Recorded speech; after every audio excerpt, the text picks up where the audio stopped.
Valiant fans, and welcome. I'm Tim Gallagher alongside Manhattanville women's soccer coach Matt Paton. Matt, a bit of a down year this year as you guys finished 5-11-3 overall, but fifth in the Freedom Conference as you started to pour it on late in the season. How would you categorize the way that your team played overall this year? I think that it was a down year in terms of the number of wins, where we finished in the conference. You mentioned fifth, but certainly our goal every year is to finish in the top four and make the conference tournament.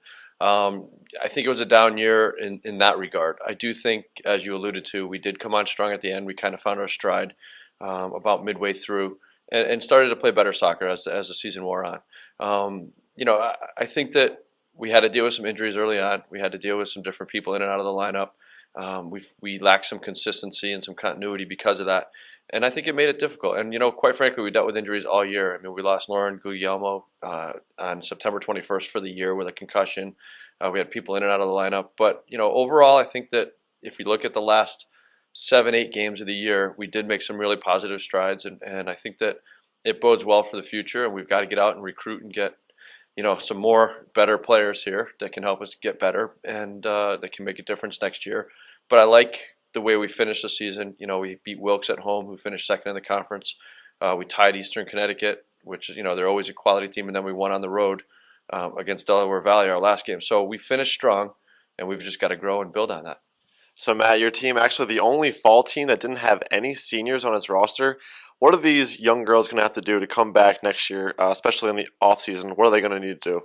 Well, like I said, I think that they've got to build on the way we finished, first and foremost. They've got to understand that for lack of a better way of saying it, this is college soccer, and they've got to come out and they've got to bring it every day and every game and every practice, and they've got to go about the off season with the idea that they want to get better and they have to get better. And there's ways to do that, both strength and conditioning, getting out on the field on their own when they have time to do it, kicking a ball around, working on their individual stuff, and then when we have our 5 weeks, we're going to really emphasize individual development and just getting better as players and getting better as athletes, because that's really what we need to do.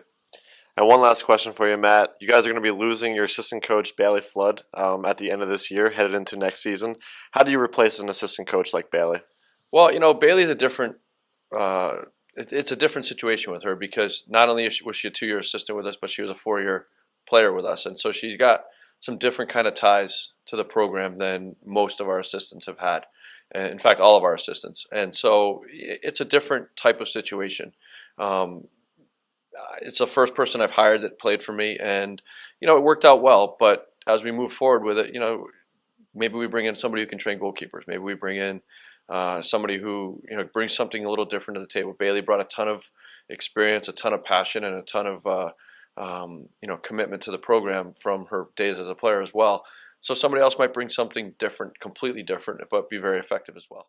Well, Matt, thank you for joining us here today. I really appreciate the time. I'm Tim Gallagher alongside Matt Paton. Until the next time, go Valiants.